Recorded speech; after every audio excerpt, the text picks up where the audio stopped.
Corona के खिलाफ जंग में भारत को एक और सबसे बड़ा हथियार मिल चुका है। भारत में जल्दी 12 साल से अधिक उम्र के बच्चों को भी टीका लगना शुरू हो जाएगा। फार्मास्यूटिकल कंपनी जायडस कैडिला को drugs controller general of India यानी डीसीजीआई ने मंजूरी दे दी है। डीसीजीआई की मंजूरी के बाद ये पहली डीएनए बेस्ड वैक्सीन है। इसके साथ ही इसे बिना सुई की मदद से फार्माजेट तकनीक से लगाया जाएगा। इसके साइड इफेक्ट कम होते हैं।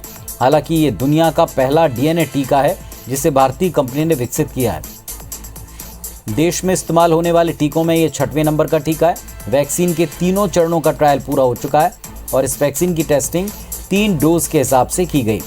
पहले डोज के 21 दिन बाद दूसरा और दूसरे के बाद तीसरा डोज 56 दिन बाद लगेगा।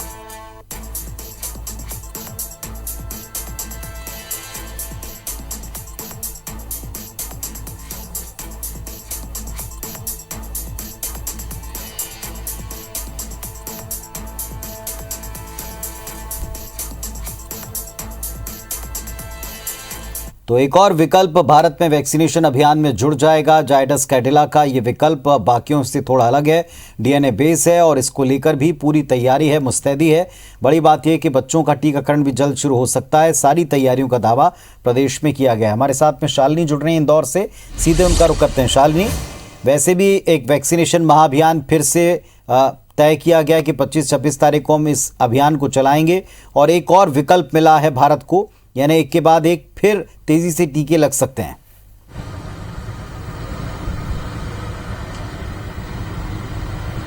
बिल्कुल पुनीत, क्योंकि लगातार हम देख रहे हैं कि तीसरी लहर के अंदेशे के पहले कोशिश की जा रही थी कि वैक्सीनेशन अभियान को एक अलग पैमाने पर पहुंचाया जाए और ज़्यादा से ज़्यादा आबादी को इसमें कवर किया जाए। लेकिन सबसे बड़ी विडंबना ये थी कि जो तीसरी लहर है वो उन लोगों को प्रभावित करने वाली थी जिनके लिए वैक्सीनेशन के लिए वैकल्पिक व्यवस्था की तलाश की जा रही थी।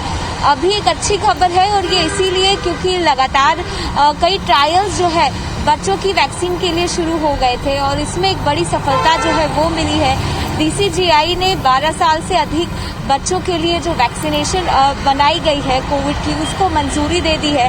फार्मास्यूटिकल कंपनी जायडस कैडिला को इसकी अनुमति दी गई है और ये एक बेहतर रिजल्ट आने वाले दिन में साबित होगी, क्योंकि जब इसके ऊपर 2600 से ज्यादा वॉलंटियर्स पर ट्रायल किया गया तो ये उन पर असरदार साबित हुई है।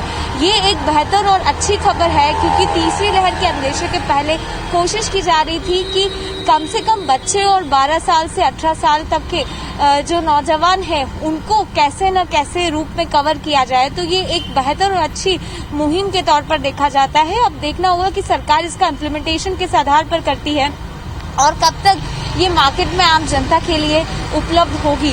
वहीं सरकार ने जिस तरह से महा वैक्सीनेशन अभियान को और तेज किया है, क्योंकि पूरे मध्य प्रदेश की अगर बात की जाए तो अब भी काफी बड़ी आबादी जो है वो वैक्सीनेट नहीं हुई है। ऐसे में 2 दिन का महा अभियान छेड़कर ज्यादा से ज्यादा लोगों को वैक्सीनेशन केंद्रों तक लाने की जो मुहिम है ये छेड़ी गई है। खासतौर पर सेकेंड डोज को लेकर पूरे मध्य प्रदेश में एक उदासीनता नजर आ रही है।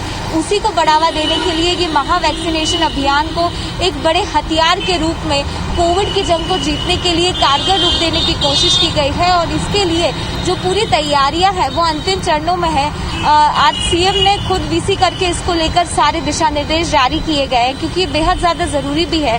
अगस्त का ये जो महीना बीतेगा उसके बाद सितंबर में हमने देखा था कि एकदम से जो कोरोना है वो पिछले साल पिक पे गया था।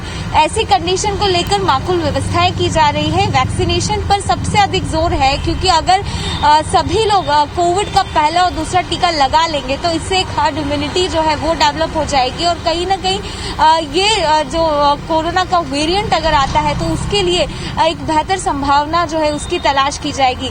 वहीं जो नई वैक्सीनेशन को अप्रूव मिला है ये बहुत ज्यादा हाईटेक है, क्योंकि पहली बार दुनिया भर में डीएनए के आधार पर ये जो वैक्सीनेशन है ये लगाई जाएगी और सबसे बड़ी बात ये नीडल लेस रहेगी, यानी सुई इसमें जो है वो शरीर के अंदर नहीं घुसेगी। तो काफी हाईटेक है और सबसे बड़ी बात ये भारतीयों के द्वारा तैयार की गई है। तो दुनिया भर में एक अलग छाप जो है वो भारत ने छोड़ी है और बस इंतजार है कि कब ये इसकी जो शुरुआती है, क्योंकि ट्रायल पूरा हो चुका है, मंजूरी मिल चुकी है और कब ये जी। मार्केट में अवेलेबल होगी तो उससे एक बड़ी राहत जो है वो मिलेगी। हालांकि लगातार लोगों से जो संपर्क किया जा रहा था, हर कोई ये चाहता है कि बच्चों ज्यादा से ज्यादा जो है कोविड के प्रकोप से बचे और इसीलिए कई ऐसे पालक हैं जिनको इंतजार था कि बच्चों की वैक्सीन आ जाए और 12 साल से बड़े बच्चों की जब वैक्सीन चलिए, आ तो गई है अब इंतजार है अनुमति मिलने का कि बच्चों को कब अनुमति दी जाती है, कब निर्देश आता है। तैयारी पूरी बताई गई और दूसरी तरफ ये जो एक और छठवां विकल्प आया है, इससे और तेजी आएगी, उम्मीद कर सकते हैं। शुक्रिया आपका इस जानकारी।